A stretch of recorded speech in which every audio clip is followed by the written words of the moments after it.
Hello everyone, welcome back to my YouTube channel. So I am Srishti and welcome to my NEET preparation journey and I am preparing from home.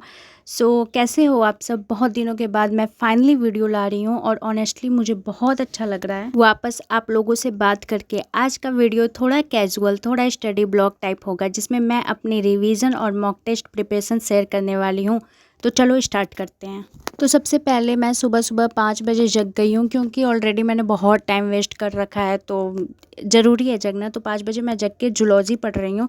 तो सबसे पहले मैं zoology revise कर रही हूँ क्योंकि NEET के लिए बायो एक बैकबोन है और जूलॉजी के कॉन्सेप्ट्स क्लियर होने बहुत ज़रूरी है। अभी जो टॉपिक मैं रिवाइज़ कर रही हूँ वो है एनिमल टिश्यू, जो हमारे टेस्ट के हिसाब से पूरे सिलेबस बनाया गया है। मैं उस हिसाब से पढ़ रही हूँ। जो जो हमारे टेस्ट में टॉपिक आने वाले हैं पहले मैं उसको कवर कर रही हूँ। तो सबसे पहले स्ट्रक्चर ऑर्गेनिज्म इन एनिमल्स के कनेक्टिव टिश्यू तक टॉपिक आने वाले हैं टेस्ट में, तो उसको मैं कंप्लीट कर रही हूँ। लेक्चर तो मेरे कंप्लीट हो ही गए हैं, बस रिवाइज करना है तो उसको मैं कंप्लीट कर रही हूँ। एंड हाँ, मुझे लगता है जूलॉजी पढ़ते वक्त फ्लो मेंटेन करना इंपॉर्टेंट है, इसलिए मैं सुबह सुबह जूलॉजी लेके बैठी हूँ। जूलॉजी अगर आप जूलॉजी या बॉटनी दोनों में से कोई भी लेके बैठ सकते हो, क्योंकि क्या होता है ना कि मैं जब फिजिक्स या केमिस्ट्री लेके बैठती हूँ तो कभी कभी न्यूमेरिकल सॉल्व नहीं होते या फिर कोई कॉन्सेप्ट हमें समझ में नहीं आता, तो फिर वो अपसेट सा हो जाती हूँ। जैसे ऐसा लगता है कि क्या यार, समझ में ही नहीं आ रहा है और वो फिर पढ़ने का मन नहीं करता।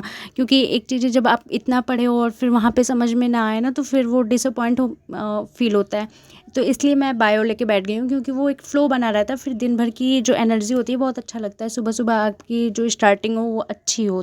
तो मैं सबसे पहले अपने नोट्स पढ़ती हूँ, उसके बाद एनसीईआरटी रीड करती हूँ उसके तुरंत बाद, क्योंकि हमारे नोट्स में इतनी डिटेल में लिखा होता है, एनसीईआरटी में उतनी डिटेल में नहीं लिखा होता। उसकी लाइन जो होती है वो डिटेल रहती है, लेकिन उतना डिटेल में वो रहता नहीं है। तो जब सबसे पहले आप अपनी नोट्स पढ़ते हो, पूरे डिटेल में पढ़ते हो, उसके बाद एनसीईआरटी पढ़ते हो ना, तो बहुत अच्छे समझ में आता है। तो मैं तो ऐसे ही पढ़ती हूँ, और आप लोग कैसे पढ़ते हो मुझे कमेंट में बताना। तो सुबह सुबह जूलॉजी रिवाइज करके बहुत अच्छा फील हुआ एंड समझ में भी बहुत अच्छे से आया। तो उसके बाद मैंने ब्रेक लिया, उसमें चाय वाय पी मैं, एंड उसके बाद उसको स्विच करके मैं फिजिकल केमिस्ट्री का लेक्चर अटेंड करने लगी। केमिस्ट्री स्पेशली फिजिकल पार्ट होता है, प्रैक्टिस बेस्ड होता है, तो मैं लेक्चर के साथ साथ प्रैक्टिस करती रहती हूँ, तो वो मुझे काफ़ी समझ में भी आता है।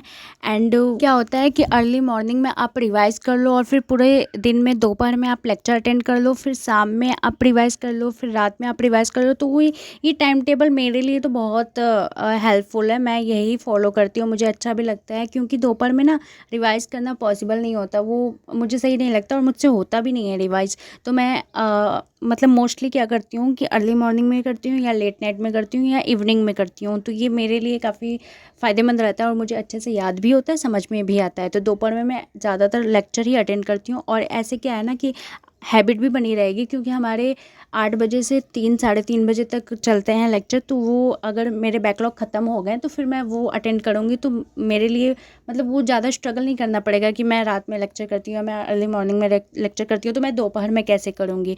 तो जैसे कि हमारा लेक्चर दोपहर में चलता है तो हमें जल्दी जगना पड़ेगा एंड रात में टाइम से सोना पड़ेगा, तभी हम लाइव लेक्चर अटेंड कर पाएंगे। एंड जो हमारे फर्स्ट टेस्ट होने वाले हैं उसमें फर्स्ट चैप्टर ही आ रहा है, some basic concept of chemistry. तो उसमें मेरे 1-2 लेक्चर सिर्फ रह गए थे क्योंकि मेरी पढ़ाई उधर बीच अच्छी नहीं चल रही थी ना, तो इसलिए मैं फिजिकल केमिस्ट्री नहीं कर पा रही थी। थोड़ा बहुत बॉटनी जूलॉजी कर लेती थी, लेकिन फिजिकल केमिस्ट्री मेरा रह जाता था।